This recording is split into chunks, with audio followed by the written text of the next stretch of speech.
नमस्कार। BTS news के लाखों देखने और सुनने वालों का BTS न्यूज़ में स्वागत है। आइए देखते हैं आज के समाचार।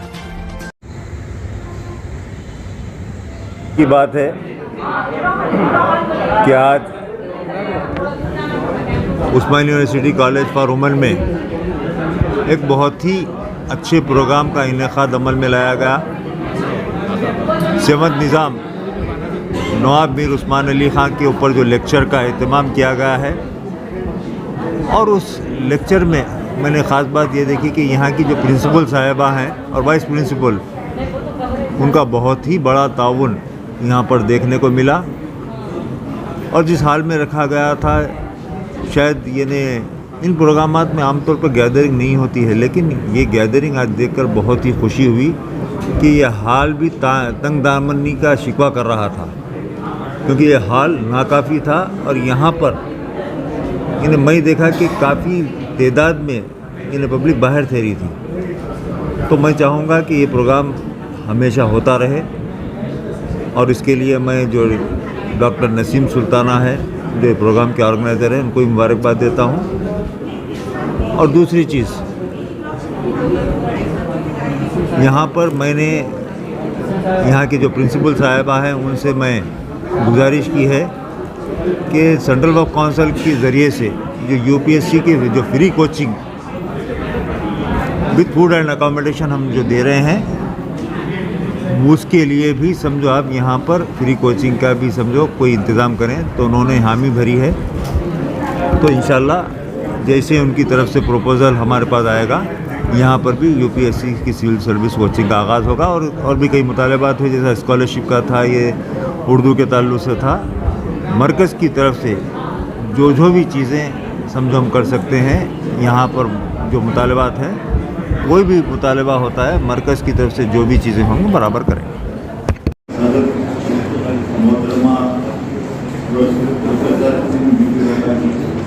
Principal Osmania university college professor Salim Mohiuddin साहब, vice principal doctor Kavita ji, और जो आज जोर से रखा गया है निज़ाम नवाब मीर उस्मान अली ख़ान, जिनकी याद में ये जो लेक्चर रखा गया है, उन्हीं के खानदान के चश्मो चिराग और उनके पोतरे प्रिंस नजफ अली खान साहब, प्रोफेसर शाहिद नौकेदारजी साहब, प्रोफेसर अजीज बानो साहिबा, प्रोफेसर सैयद मिर्जा मजीद बेदार साहब, और मुंशी अखबार के ब्यूरो चीफ रहमान खान साहब, और इस प्रोग्राम की कन्वीनर डॉक्टर सैयदा नसीम सुल्ताना साहबा, हाज़रीन महफिल, ये प्रोग्राम जो आज यहाँ पर मुनक़्क़द किया गया है, मैं उसके लिए ख़ास तौर पर इस प्रोग्राम की कन्वीनर को मुबारकबाद पेश करता हूँ, और साथ ही इस कॉलेज के प्रिंसिपल साहिबा, जिन्होंने इस महफिल का इनेकाद किया, उन्हें मुबारकबाद पेश करता हूँ।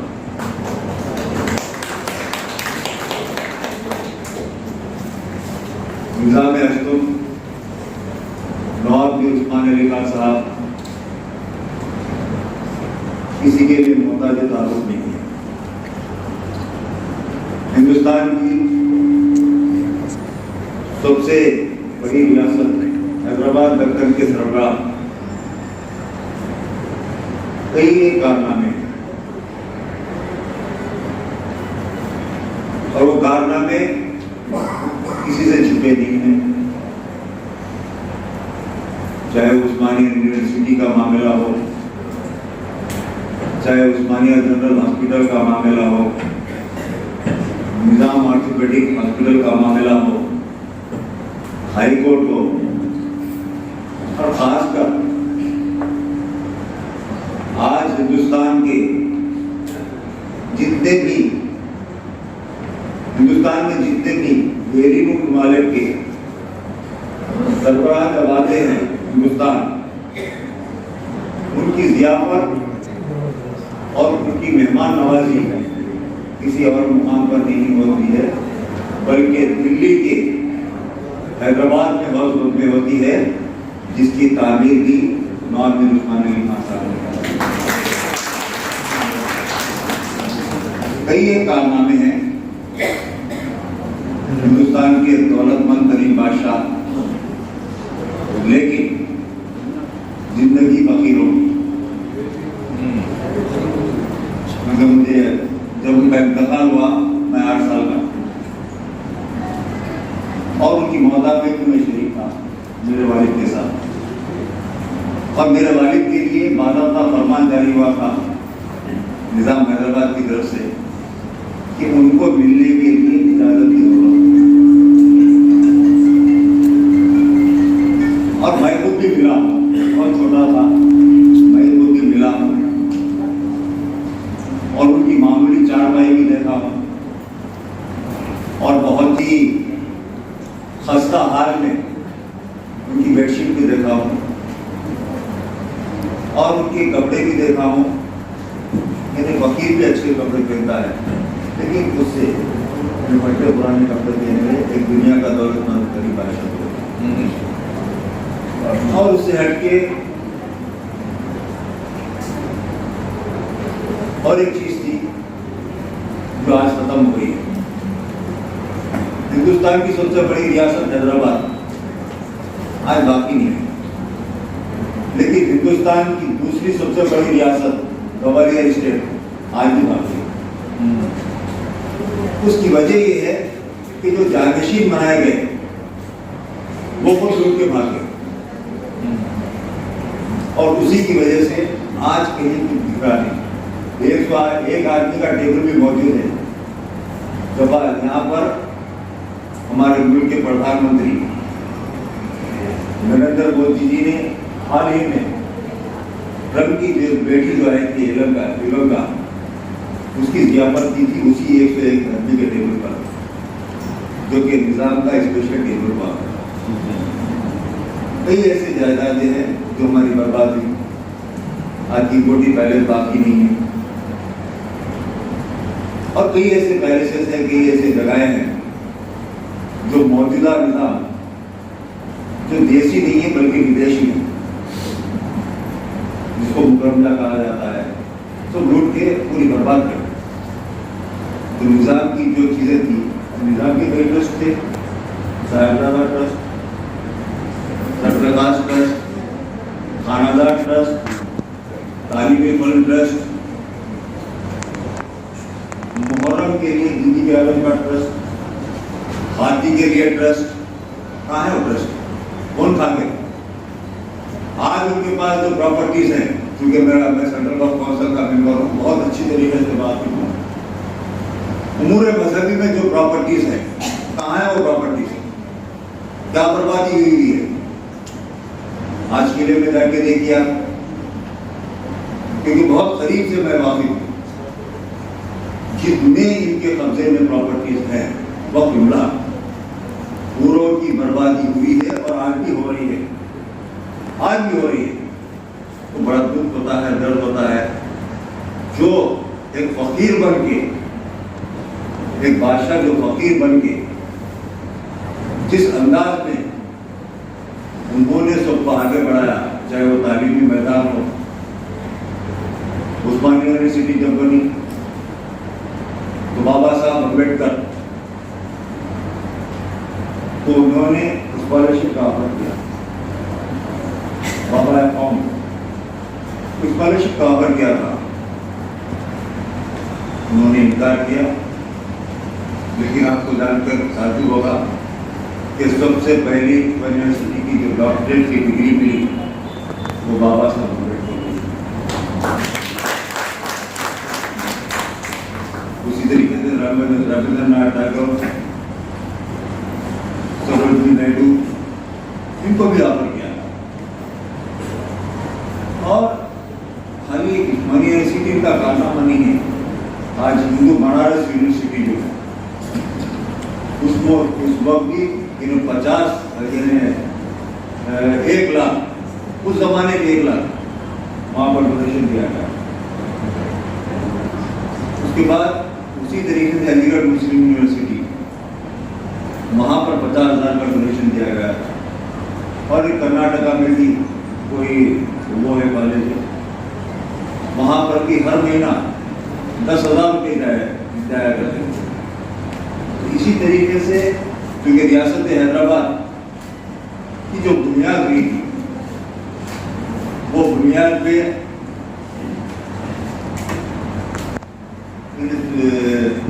आपके हुआ था, मैं आपको, और वो 1748 में इसकी बुनियाद हुई थी। और जो पहले निज़ाम है, इसके बाद से हाल ही में मैं महाराष्ट्र स्टेट वक्फ बोर्ड के विजिट पर गया था औरंगाबाद, तो मुझे फुल्लाबाद में उनकी मज़ार पर भी जाने का मौका मिला। तो पहले निज़ाम है, आसिफ जाही निज़ाम जो है, उनकी मज़ार पर भी जाने, मैं आज हैदराबाद जो रियासत थी, वो रियासत में महाराष्ट्र के 5 अजला जो आज महाराष्ट्र में है, और कर्नाटक के 3 अजला और तेलंगाना। आज यहाँ की हुकूमत जब कायम हुई थी, तेलंगाना स्टेट अलहदा होने के बाद, हमारे वज़ीर आला ने बहुत सारे वादे किए, और जिस तरीके से अभी जो उर्दू को दूसरी सरकारी लैंग्वेज भी बनाया गया, लेकिन उर्दू का क्या हाल आज यहाँ पर है वो सब आपकी नजरों के सामने है। वादे तो बहुत हमारे वज़ीर आला ने किए, चीफ मिनिस्टर ने किए, और बहुत ही ऊंचाई पे आपको पता है। आज उस्मानिया दवाखाना, उसका अशर देखिए, क्योंकि कोई भी हेरिटेज इमारत 450 साल पहले बना हुआ चार मीनार, उसको हम हेरिटेज का स्ट्रक्चर जो है उसको महफूज कर सकते हैं। तो उस्मानिया दवाखाना 450 साल पुराना तो नहीं है, सेक्रेटेरिएट है, लेकिन हर चीज तोड़ना, हर चीज बर्बाद करना हमारी ये मौजूदा हुकूमत जो तेलंगाना की है उसका कारनामा है। तो आज ये इल्जाम तो समझो काफी किए जाते हैं, जैसा कि आप हमारे कन्वीनर ने कुछ मुतालबा किया उर्दू के लिए। वैसे मिनिस्ट्री ऑफ जो पहले मरकजी हुकूमत में HRD जो इदारा था, तो वो एजुकेशन मिनिस्ट्री हो गई। तो वो एजुकेशन मिनिस्ट्री के जरिए से कई लेक्चर्स और तमाम चीज़ों के लिए इमदाद भी दी जाती है।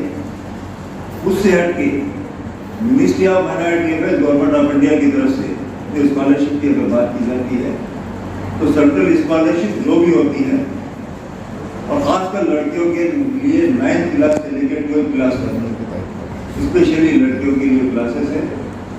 और अभी हमारे प्रिंसिपल साहिबा भी मौजूद हैं, और एक हिंदुस्तान के समझो एक बहुत बड़े इदारे यूनिवर्सिटी का एक बहुत बड़ा मुकाम है, क्योंकि जब भी कोई ग्रेजुएशन करता है या पोस्ट ग्रेजुएशन करता है तो खासतौर से BA ब्रैकेट में OSM जरूर लिखता है, उस्मानिया BCom OSM जरूर लिखता है, क्योंकि ये इदारा एक काबिल फख्र इदारा है और इसका एक अलग मुकाम है, उस्मानिया यूनिवर्सिटी की अलग पहचान है। तो हम सेंट्रल वक्फ काउंसिल की तरफ से भी, खासतौर से सेंट्रल वक्फ काउंसिल की तरफ से भी करे हैं, सेंट्रल हज कमेटी की तरफ से करे हैं, UPSC की फ्री कोचिंग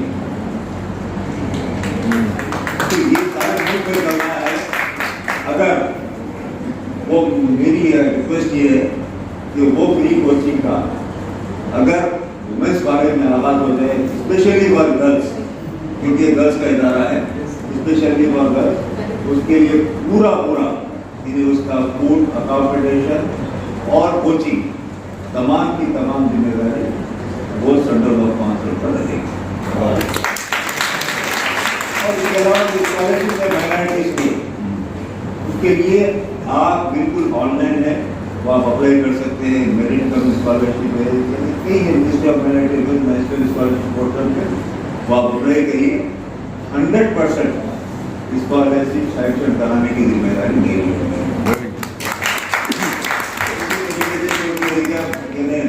टाइम तो था 10:30 से 12:30, क्योंकि नसीम सुल्तान अभी मेरे सामने नहीं है बोलने के लिए, क्योंकि वो सामने आए तो पहले खत्म करना मेरे लिए मुनासिब होगा। तो इतने बड़े बड़े यानी प्रोफेसर हमसे ठीक है, हमारी कोई हैसियत नहीं है उनके सामने समझो कोई लेक्चर देने की या तकरीर करने की। मजीद बेदार साहब है, आपके कई प्रोफेसर हैं, मानो के प्रोफेसर बैठे हैं, और हमारी प्रिंसिपल साहिबा बैठे हुए हैं, वाइस प्रिंसिपल साहिबा बैठे हैं, तो हम तो बहुत छोटे ही हैं। ये लेवल के हम नहीं है कि हम इन लोगों के सामने कोई लेक्चर दे सके, तो हमारा लेवल बहुत छोटा है। लेकिन फिर भी चूँकि मुझे यहाँ पर बुलाकर इज्जत बख्शी है, तो कुछ कहना मेरा बनता है, और इन लोगों के सामने मैं कुछ बातें रखता हूँ।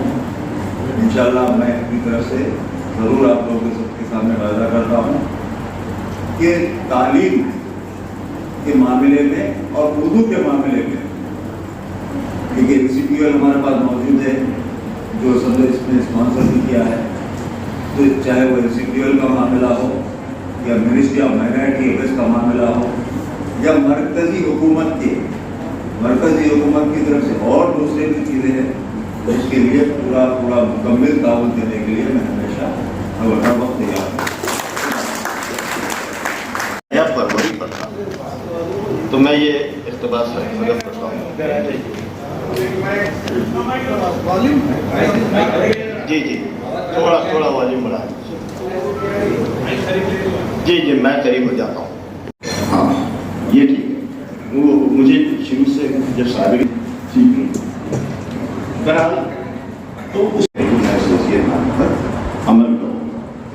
हैदराबाद मुल्क की दीगर देसी रियासतों की तरह महज एक रियासत रेलवे की इसकी अहमियत थी। हैदराबाद के बाद जागीरदार हिंदुस्तानी रियासतों के लिए बाज़ नवाबों और राजाओं के टक्कर के थे। हुकूमत का फरमानरवा मुसलमान था, जिसके सबब हैदराबाद में कोई शक नहीं कि मुसलमानों को सियासी बढ़तरी हासिल की, मगर हिंदुओं के साथ रियासत का बर्ताव आदिलाना और मुश्फिकाना था। हिंदू मुसलमानों से ज्यादा खुशहाल थे। देहात का पूरा नज़्म हिंदू पटवारियों और पटेलों के हाथ में था। हैदराबाद नगर के अहदेदारों की सीवेदी से इसकी शहादत देगी कि हुकूमत का सदर आज़म हजरात, मैंने कुछ कोटेशन जमा किए हैं। वज़ीर आज़म से लेकर ज़िले और ताल्लुकाती सतहों पर हुकूमती इदारों में हर फिरके और हर मजहब के अफराद को नुमाइंदगी हासिल थी। यही वजह है कि आज भी ममलकत मरीज सब में है, और ये मुसलमानों में पाए जाते हैं, हिंदुओं में पाए जाते हैं। और इसका कमाल ये है कि मतलब इसने सोशल स्टैंडर्ड को पूरा तोड़ दिया। आपको उसको हर मजहब में और हर फिरके में मिलेंगे, आप एक कपड़े से दूसरे कपड़े में मूवमेंट नहीं कर पाते। लेकिन ये जो अगर कोई बिहार के पटेल के ओहदे पे पहुंच गया, वो चाहे किसी के फिर का हो, उसके नाम के आगे पटेल लग जाता था, उसके खानदान के नाम से मौसूल किया। सुलहपुर मेरा मसहब है, यानी सबको मैं ये मसहब है मेरा। कोई फरमा हुआ इस तरह की बात शायद नहीं करता हो। बहशत रईस मैं एक दूसरा मजहब भी रखता हूँ जिसको सुलहपुर के नाम से मौसूल किया जाता है, क्योंकि मेरे minority affairs doctor Kabir, professor Vijay Lata, Principal, Women's College, distinguished guests and my dear friends. Today we have gathered here to inviting tribute to His Exalted Highness Nawab Mir Usman Ali Khan Bahadur, Nizam 7th founder of Usmania University. My grandfather was exemplary who never discriminated between people of any religion, caste or financial status. He was excellent and just the person who kept all the people under his regime at the same mountain. He did outstanding philanthropist work for all religion and one of very few rulers who lived solely for the welfare of his subjects. Out of his numerous contributions, one of the most important is Nizam Orthopedic Hospital. He built this hospital for the poor who didn't have the means to travel for the treatment and gave it on lease for rupees 1 per month for 99 years.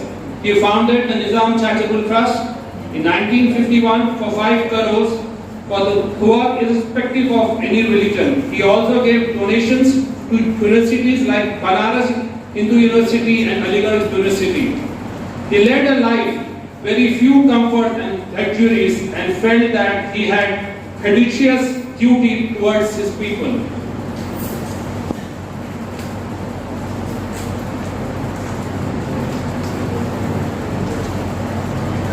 Many requests have been ignored by the state government for including a lesson on Nizam in history textbooks or to organize a birth anniversary for the late Nizam as an official event every year in recognition of his obtained contributions and transforming of Hyderabad into a modern city.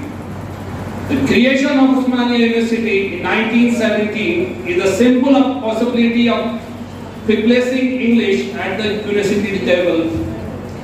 The Nizam rule was considered the golden era for Urdu language.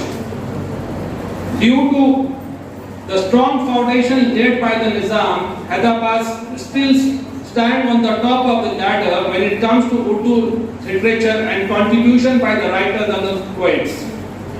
The credit go to Osmania University, the brainchild of Nawab Mir Usman Ali Khan Bahadur, which was the country's first university with Urdu as the main medium of instruction.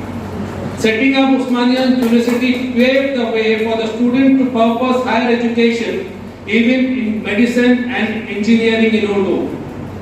Many stalwarts of Hyderabad completed their education in Urdu medium. This is an indication that Urdu was not restricted to any language. My grandfather is a role model for me. All my life I have been immensely inspired by him and tried my best to be reflection of what he would accept from me. My father is also one of the biggest influence of my personality. Lastly, I thank Professor Vijayalata, Dr. Kavitha and Dr. Sayyidan Naseem Sultana for efforts organizing this memorial lecture. Assalamu alaikum.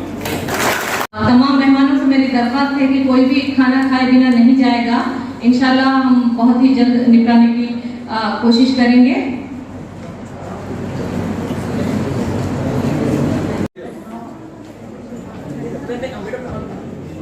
Madam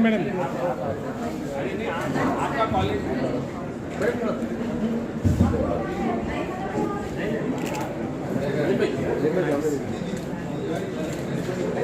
अब मैं principal विजुलता madam से ख्वाहिश करती हूँ कि chief guest जनाब हनीफ अली साहब को मोमेंटो पेश करें।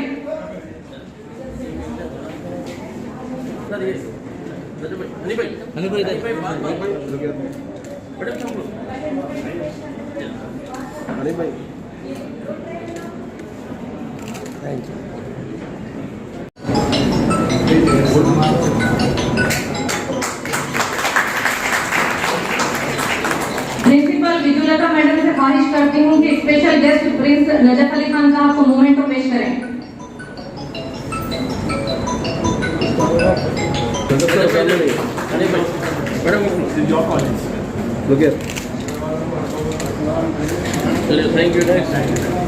Thank you. मुहिउद्दीन साहब को मोमेंटो पेश करें।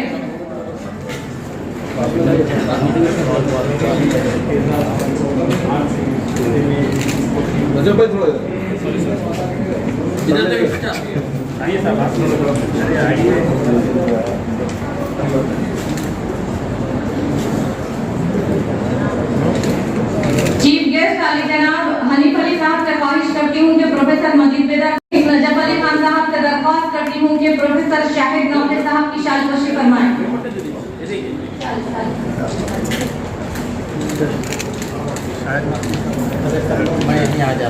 आइए सर। वाइस प्रिंसिपल कविता मैडम से ख्वाहिश करती हूँ कि प्रोफेसर शाहिद नौके साहब को मोमेंटो पेश करें। आपके पास दिया आइए मैडम, आप बुके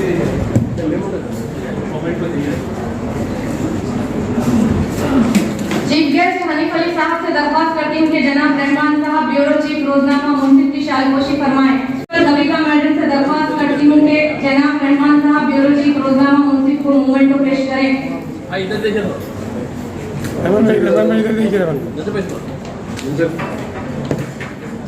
जीजा अनिल भाई थोड़ा आइए मैडम ये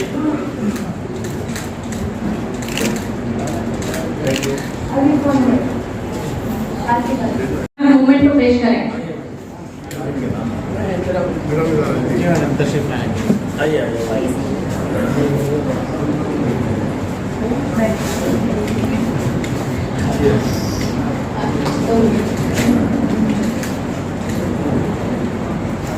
Yes, madam.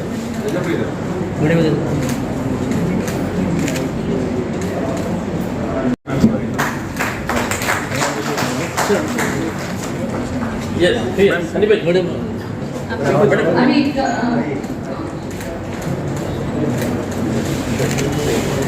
अब कविता मैडम वाइस प्रिंसिपल साहब साइन करेंगे। मोमेंटो दीजिए। चलिए बड़े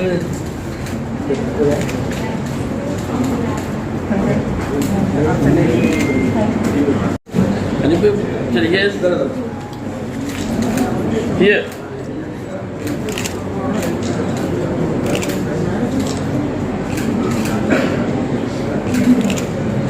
ये थैंक यू। तो दिन गुजर जाएंगे लेकिन कारनामे कम नहीं होंगे। ये वाहिद हिंदुस्तानी बादशाह है जिसने अपनी हुकूमत में अदालत को हुकूमत से अलग किया, अदालत को हुकूमत से अलग किया, वरना हुकूमत जो चाहती है वो फैसले होते हैं। ये बहुत बड़ा कारनामा है इंसाफ को जारी और सारी रखने का। दूसरी चीज, ये बादशाह वक्त थे, अपनी मर्जी चला सकते थे, उनकी अपनी असेंबली थी, उसके अलावा उन्होंने बाबे हुकूमत कायम किया था। बाबे हुकूमत का काम ये था, बादशाह किसी चीज से नाराज हो जाए तो बाबे हुकूमत उसको रिजेक्ट कर सकता था। किसी जमहूरियत में ये चीज आपको दिखाई नहीं देगी। EAD general administrative department. ये कारनामे अगर कहता चलूं तो इतने हैं कि वक्त काफी हो गया। अदबी, मजहबी, सियासी, माशी, माशरती, समाजी पसमंजर में सबसे कि जिस बिल्डिंग्स हमको दिए गए हैं, जो उस्मानी हॉस्पिटल, जो वुमेंस कॉलेज रेजिडेंसी कोठी, जो आर्ट्स कॉलेज, ऐसे ऐसे इमारतें हमको गिफ्ट दिए, इसको बोलते हैं गिफ्ट। अभी मैं 5 मिनट जो गायब हो गए, सिटी कॉलेज के हेरिटेज क्लब के वाले आए थे मिलने, क्योंकि सिटी कॉलेज अभी 100 साल पुराना, वो भी हिस्ट्री है, वो भी एक गिफ्ट है। किधर है मूसी के बेड पे overlooking Osmania general hospital, neighbour of high court, उस समय आसफिया लाइब्रेरी जो अभी जिक्र किए थे। ऐसे ऐसे बिल्डिंग जो हमारे पास हैदराबाद में है मौजूद, DSO अलग छोड़ के गए। अब कौन है ओनर्स? हम। कस्टोडियन ऑर्गेनाइजेशन जो टेम्परेरी कस्टोडियंस हैं, हमारे पैसों से प्रोटेक्ट करना चाहिए। नजम भाई साहब यहाँ है, हम लोग मिलके गए थे उस्मानिया जनरल हॉस्पिटल में। अपने पास है खूबसूरत, मजबूत, हिस्टोरिक, दुनिया में और कहीं नहीं है ऐसे बिल्डिंग्स। मैं इंटैक्ट हैदराबाद की कन्वीनर हूँ, intact Indian national trust in art and cultural heritage. मेरे ऊपर जिम्मेदारी है, अकेले मैं नहीं करूँगी।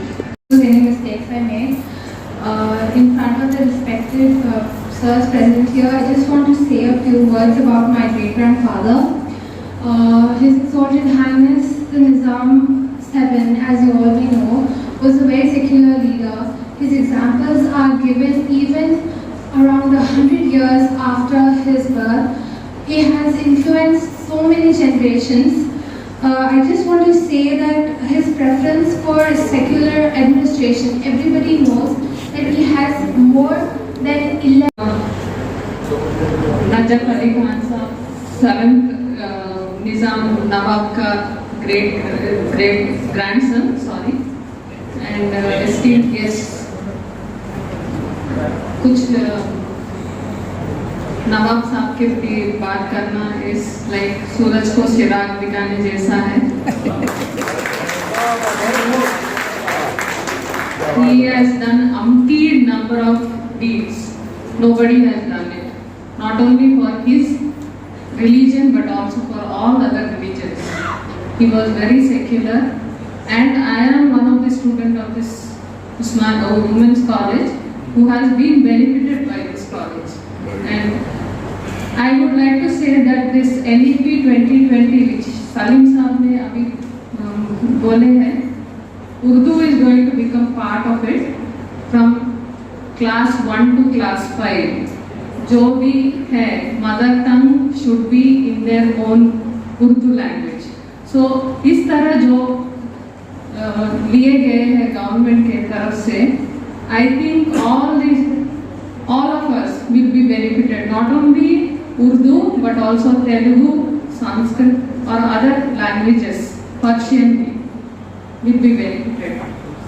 And regarding minority scholarships जो हनीफ साहब ने बोला है, thank you very much sir.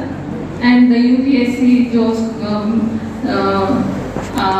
he is interested in starting in our college, that also we are welcoming sir. We will be very very happy to start this course in our college sir. Thank you very much. वाकई दाद के हकदार हैं. तबीयत NASA's रहने के बावजूद भी, बुखार और सर्दी होने के बावजूद भी वो इस महफिल में तशरीफ लाई हैं. और हनीफ साहब दिल्ली में थे, उसके बावजूद भी काफ़ी इतना मुझे खौफ था, चारों तरफ से प्रेशर था कि साहब नहीं आएंगे, बहुत बड़ा चैलेंज था.